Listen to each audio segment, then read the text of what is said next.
இங்க இனியாவும் ஒரு பக்கம் பாக்கியாவோட கணக்கு சுமையெல்லாம் குறைக்கிறதுக்காக இந்த பக்கம் அவங்களும் சிஸ்டம்ல தனியா ஒரு சாஃப்ட்வேர் அப்டேட் பண்ணி கொடுத்துட்டு இருக்காங்க. ஆனா அதே நேரத்துல இன்னொரு பக்கம் இங்க இனியாவுமே பாக்கியா உள்ள போனதுக்கு அப்புறம் ரொம்பவே கேஷுவலா 2 லவ்வர்ஸ் உட்காந்து அவங்க ரெஸ்டாரண்ட்ல உட்காந்து பேசிட்டு இருக்கிற விஷயத்தை கவனிச்சுட்டு இங்க ஆகாஷ் கிட்ட பேசணும்னு தோணுது. உடனே ஆகாஷ்க்கு கால் பண்றாங்க.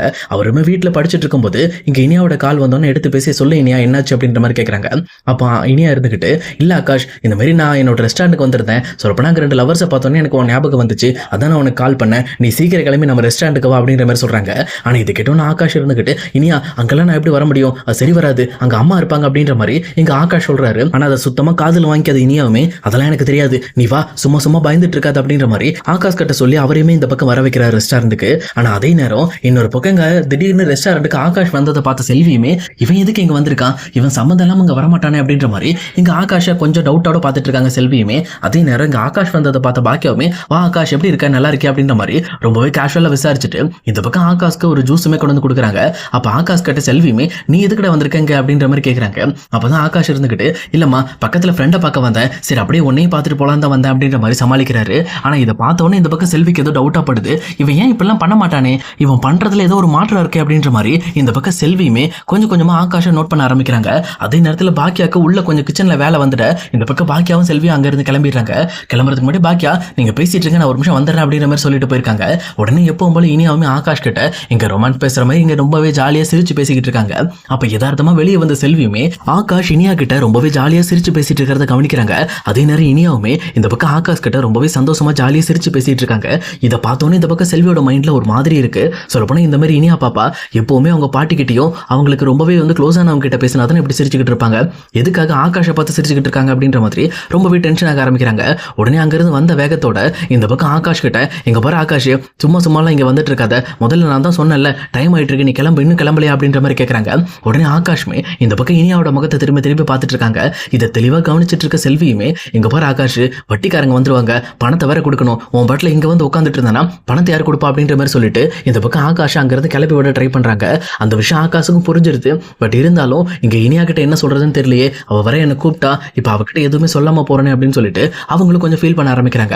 அதுக்கப்புறம் செல்வி திரும்ப திரும்ப சொன்னதை கேட்ட உடனே வேற வழி இல்லாம எந்திரிச்சு ஆகாஷ் வெளியில போறாரு. ஆனா வெளியில போறதுக்கு முன்னாடியுமே அந்த கதவை திறக்கும் போது இந்த பக்கம் வந்து இனியா ஒரு பார்வை பார்த்துட்டு அங்கிருந்து வெளியில போறாங்க. இதை பார்த்துட்டு இருக்க செல்விக்கு நெஞ்சுக்குள்ள கருக்குன்னு இருக்கு. என்ன இது, இவன் இப்படி பண்ணிக்கிட்டு இருக்கான், இவன் இப்படி பண்ற ஆளே கிடையாது அப்படின்ற மாதிரி யோசிச்சுட்டு டக்குன்னு இங்க ஆகாஷ் பக்கத்துல பேச போறாங்க. ஆகாஷ்ட போயிட்டு நீ இதுக்கு மேல இங்க ரெஸ்டாரண்ட்லாம் வர வேலை வச்சுக்காது ஆகாஷ், இந்த மாதிரி இங்கெல்லாம் வந்து இங்க இப்படி தேவையில்லாம தொந்தரவு பண்ணிட்டு இருக்க கூடாது அப்படின்ற மாதிரி இங்க செல்வியுமே ஆகாஷை மிரட்டிக்கிட்டு இருக்காங்க.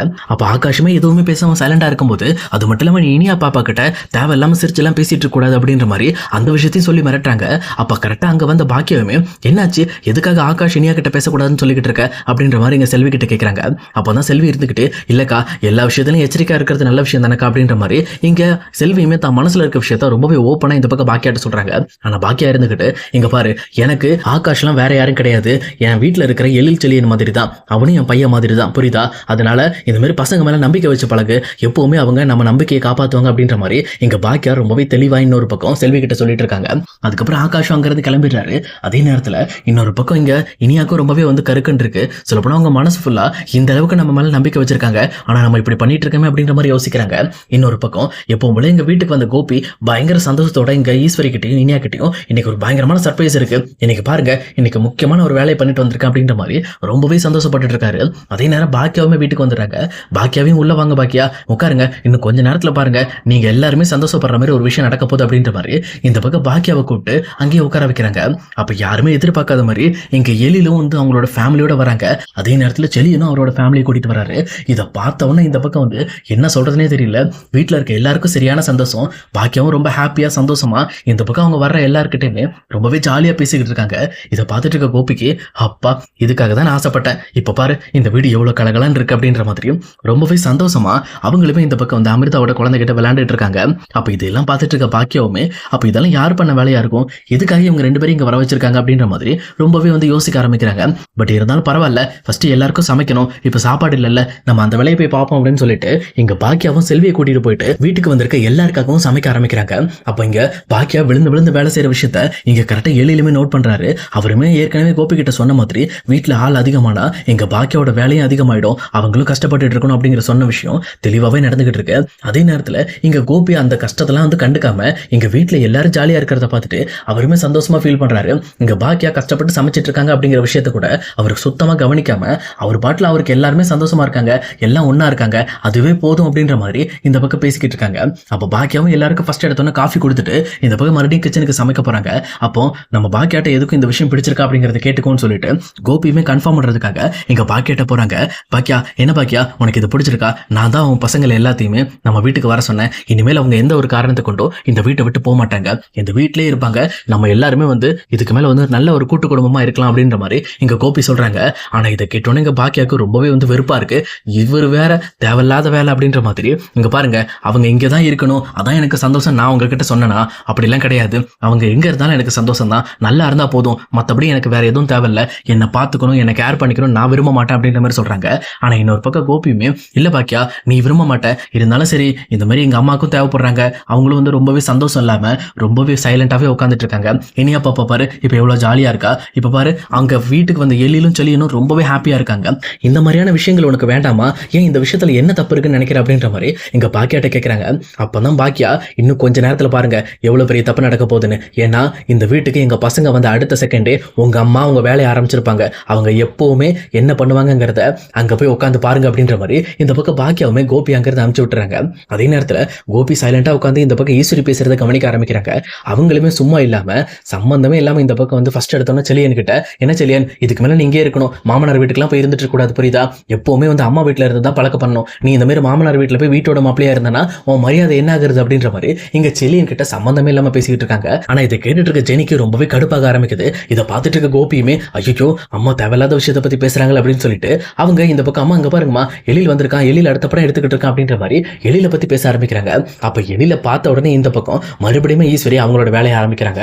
என்ன எழில், அடுத்த குழந்தைக்கு பிளான் பண்ணிட்டீங்களா? சொல்லப்போனா 2 பேர் இருந்தா தான் எப்பவுமே வந்து ரொம்ப அந்யூன்யமா இருக்க முடியும். அது மட்டும் இல்லாம குழந்தைங்க தனியா இருந்து வளர்றது ரொம்பவே கஷ்டம் அப்படின்ற மாதிரி இங்க மறுபடியும் வந்து அட்வைஸ் பண்ண ஆரம்பிக்கிறாங்க எழிலுக்கு. அப்ப எழிலுமே, இல்ல பாட்டி இப்போதைக்கு எங்களுக்கு அந்த ஐடியா இல்லை, நான் முதல்ல அந்த 2வது படத்தையும் எடுத்து முடிச்சுட்டு நாங்கள் லைஃப்ல ஒரு நல்ல இடத்துக்கு போனதுக்கு அப்புறம் தான் அடுத்து எதை பத்தி வேணாலும் என்னால் யோசிக்க முடியும் அப்படின்ற மாதிரி ரொம்பவே வந்து கிளாரிட்டியா பதில் சொல்லிக்கிட்டு இருக்காரு.